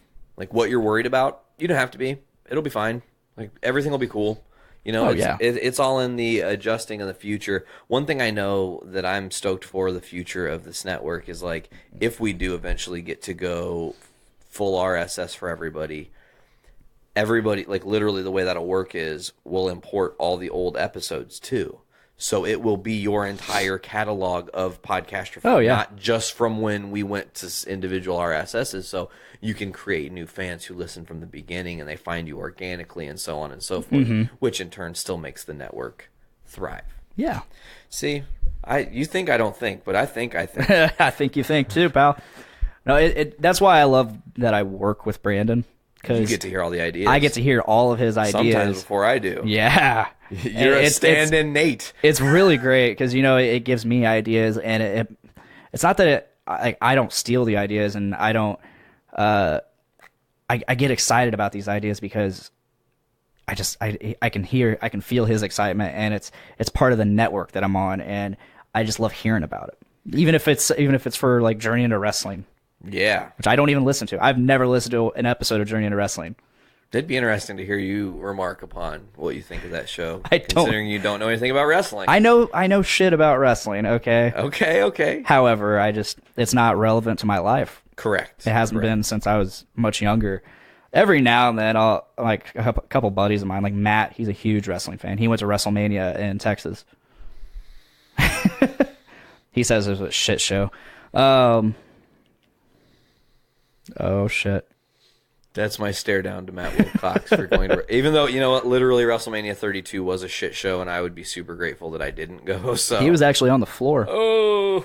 He was on the floor, and he's like, I couldn't see anything because everybody was either had a sign up in the air or standing on their seats or anything like that. So he's like, I couldn't see. You're just standing there going, So well, he's like- I paid $400 for these WrestleMania tickets he to said stare at he the back of spent- someone's head. He said he spent like thousands. Oh, yeah. I'm sure. I'm like, jeez. I couldn't do it. My thing is, as far as wrestling is concerned, not to super tangent here, but if you're gonna pay for WrestleMania tickets and if they're on the floor, if they're not at the very, very front, don't buy them. Yeah. You're not gonna see a fucking thing, or you're gonna spend the whole night doing this. I'm watching it on the big screen. Yeah, he said he couldn't even see the big screen. I could be at home, drunk Doing off this. my ass, getting a blowy, but nope, staring at this big fucking screen When everything's 30 feet in front of me. right in front of me. No, he said he couldn't even see I would be the screen. furious. Oh, yeah. But no, like the only time wrestling is ever relevant is if like a friend like orders Survivor Series or WrestleMania or Royal Rumble on and they just invite a bunch of people over, and I'm one of them. know you're wrestling. I used to watch it. Hey. I'm getting an Ultimate Warrior tattoo. I have an Ultimate Warrior pop vinyl right here. He was one of my favorites. I have you know Fig Pens? No. Yes, Fig Pens, yes. I just got an Ultimate Warrior Fig Pen. He's like doing this. No, he's actually doing like the Oh, it's the okay. it's the pose you see him in like every t-shirt. But yeah, I got that, and it's on my pin hat. You've seen, Oh, your pin hat's dope. which That's yeah, my there's pin. a Walk Among Us pin on there. Yeah, there is. That's fucking grooving. But yeah, so that's like as relevant as wrestling gets for me. I used to watch it as a kid, like during the Attitude Era, slightly into when John Cena moved in and all that. I think 05 and up, I kind of started Phasing out. Like Eddie Guerrero died and stuff, and Dude, I saw his second to last match with Brando, actually. yeah, Yeah, we went to SmackDown in 2005, a week before he died, and it was him. It was Eddie versus Batista versus Randy Orton in a triple threat Wow. match. For the title, Batista was champ. Batista bombed Randy Orton for the pin, and then after the match, Batista and Eddie danced around the whole ring and just like That's threw amazing. a little party. Yeah, it was crazy awesome. And then like a week later, he was dead. yeah. Fucking weird. I remember that was November 12th or 13th. Yes, it was November 12th. Very good. I remember I had a really bad weekend, so I remember that. Man, great memory. Not that for you- me. Sad that you remember whatever it is that traumatized you. Yeah, it was but, bad. And then, as tragic as it was, the Chris Benoit thing. Whoa, super fucked up. Yeah, super fucked up, but I love. Are you going to talk about the worst meme? They're the worst memes of meme all ever? time. Hey, They were supposed to tap. they were supposed to tap Father of the Year or Happy Father's Day. Oh, wait. Man. Did you say 08 or Oh, 08? oh wait. 08. Oh wait. It's crazy because I watch wrestling matches from Chris Benoit's career now. He was such a and great wrestler and such a great personality. phenomenal, but every time he takes a bump where his head hits something, I'm like, there. That is the Yeah. start, or that is it Yeah. getting worse, or that is it going to the extreme, or what have you. So, but I've tangented your show into wrestling long enough. That's fine. That's fine. What were we talking about? We were just riffing about like the network and Oh, the future yeah. of your show. Speaking and of Journey whatnot. into Wrestling, I have a friend, and he's a bartender at my local watering hole, The Vault. Yeah. He would love. He told me, he's like, I would love to go on your show and talk about wrestling and stuff. And I'm like, actually, there's a show on our network dedicated to that, and I think you would be great for it. His name's Brandon Edging. I don't know if he has Skype or anything like that, but you could probably Skype him in. Make it happen. Just get him to our shit so he can find out if he likes us, and if he does, we'll talk. Yeah. Brandon, if you're watching or listening, hit up Nate Phillips. Other Brandon, not my Brandon, not Stone. Sorry, my eye itches like fuck right now. That was crazy. But yeah, and I'd love to have him on my show too. He's a character. And I love going down to the vault and visiting all those guys. My former drummer in Drench, he's a bartender there. Hell yeah! And it's the bartenders and staff there are always A1. You know what this recording this today means for you though, right? What's that? You have to immediately upload this and get it to me so it can go up tomorrow. Holy shit! I was just like, oh my god, I have to edit a podcast tonight. And you know what? You know what's great about this? What? Having you on this? What? You can come up with your own damn description for it. I guess you're right. We can talk about... I struggle with coming up with descriptions. You know why? Because, like, the one thing that I've learned, because what I was going to say is the reason you struggle with descriptions is because it's actually like an art form. It is. Thinking about how to describe what you talked about with your friend in the moment where there's some interesting stuff happening. And you know what I typically think is, write whatever. It doesn't really matter that much. People are going to tune in. They might read the description and go, oh, that's kind of what this show is about. Or it might have, very little to do with it. I have fun with it, and just don't really care that much. Makes it easier. Yeah. I think we're getting close to the end here. We're going to wrap it up. I got places to be. Yeah, and podcast to edit. And a podcast to edit real quick. On the fly real quick. Are there any final thoughts you have? Anything you want to say to my audience that's your audience? I love that it's been 13 episodes since I've been on Podcastrophe. Yeah? No, because I was on episode 7. This house is bitching. So it's only been 10 episodes. That was podcast day, right? Podcast day, yeah, the podcast extravaganza. That was crazy. That was. No, to talk to listen, people, there's a whole network of fucking dope shows. If you're listening to Podcastrophe, it's not the only show on the network. You get a bumper for Voice of Survival or butt stuff on this show, and then you've got all these other great shows. Monday through Sunday, there's a show on the network.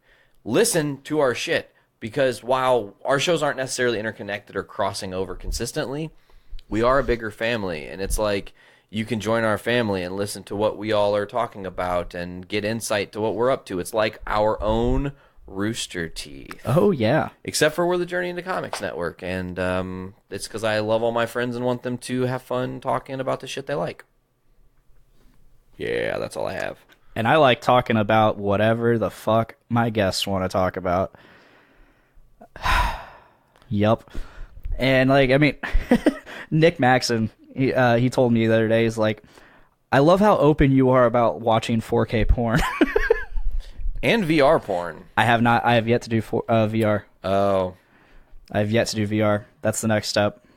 That's the next logical step. It's the next logical step. Fully immersed. My question is this, okay, so are you I'm going to we're getting personal here for a second, but go for it. Are you going to town on yourself watching the VR porn, or is the thing listen, honey, we're going to try to kink up the bedroom a little bit tonight. I'm going to put the headset on and you're going to go to town.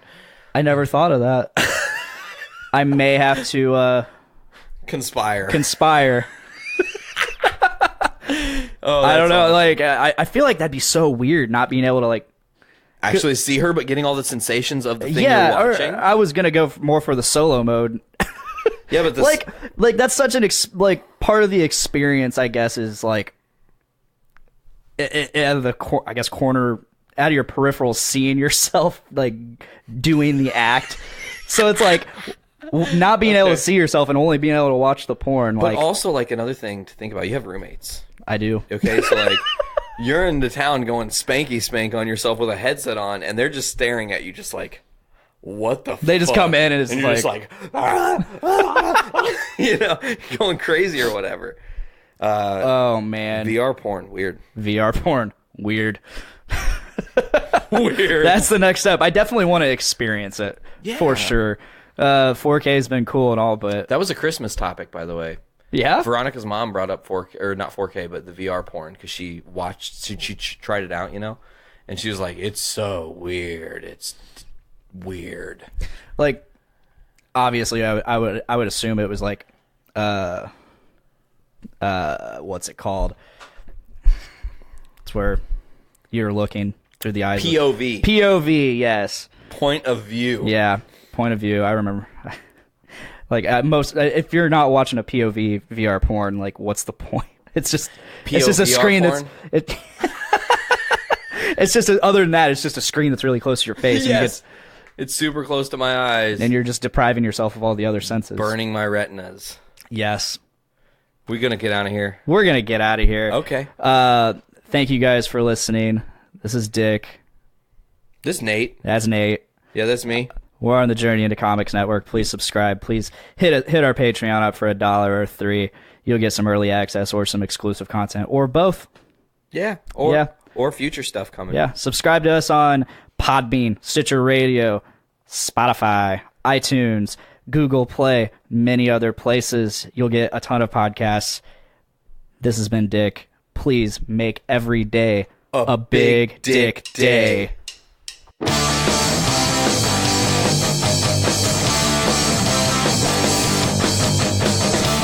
up this morning with my dick in my hand. Girl is to the right of me, just like I planned. It's gonna be a big dick day. It's gonna be a big dick day. It's gonna be a big dick day. It's gonna be a big dick day.